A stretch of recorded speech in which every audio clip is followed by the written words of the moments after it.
একসময় ঘরোয়া ক্রিকেট লিগের সবচেয়ে জনপ্রিয় আসর ছিল Dhaka premier cricket league. BPL জোয়ারে এখন অনেকটাই ঢাকা পড়েছে ঢাকা লিগের আবেদন। অবশ্য দর্শকদের কাছে তেমন আবেদন না থাকলেও ঢাকা লিগের আবেদন ক্রিকেটারদের কাছে অনেক।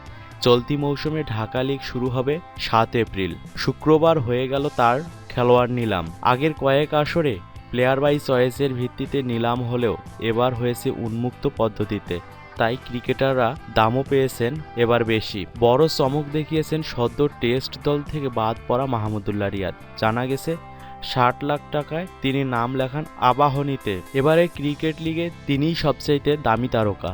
রিয়াদের সঙ্গে আবাহনীতে খেলবেন তামিম ইকবাল ও তরুণ ব্যাটসম্যান মোসাদ্দেক হোসেন সৈকত। জানা গেছে এবারও 50 লাখে আবাহনীতে খেলবেন তামিম। এবার 50 লাখে লিজেন্ড অব রূপগঞ্জে খেলবেন মাশরাফি আর মুশফিক। জাতীয় দলের অন্যতম তারকা ও মারকুটে ব্যাটসম্যান সাব্বির রহমানকে ধরে রেখেছে প্রাইম ব্যাংক। এবার যোগ দিয়েছেন ওপেনার সৌম্য সরকার ও পেসার রুবেল হোসেন। শেখ জামাল ধানমন্ডি ক্লাবের হয়ে এবার খেলবেন ইমরুল কায়েস, নুরুল হাসান সোহান এবং তানভীর হায়দার। গাজী গ্রুপ ক্রিকেটার্সে মমিনুল হক, নাসির হোসেন এবং শাফিউল ইসলাম। মোহামেডান স্পোর্টিং ক্লাবে মেহেদী হাসান মিরাজ, তাইজুল ইসলাম ও সুভাশিস রায়। পেসার তাসকিন আহমেদ কোন দলের হয়ে খেলবেন এখনও ঠিক হয়নি। এদিকে পুলের কোনো খেলোয়াড় নেয়নি প্রাইম ধলেশ্বরী, কলাবাগান ক্রীড়াচক্র, ব্রাদার্স ইউনিয়ন এবং পারটেক্স স্পোর্টিং ক্লাব। ঢাকা লিগের সময় আইপিএল হবে বলে সাকিব ও মোস্তাফিজকে নেয়নি কোনো দল। এবার পুলে রাখা হয়েছে 19 ক্রিকেটারকে। পুলে থাকা ক্রিকেটাররা 30 লাখ করে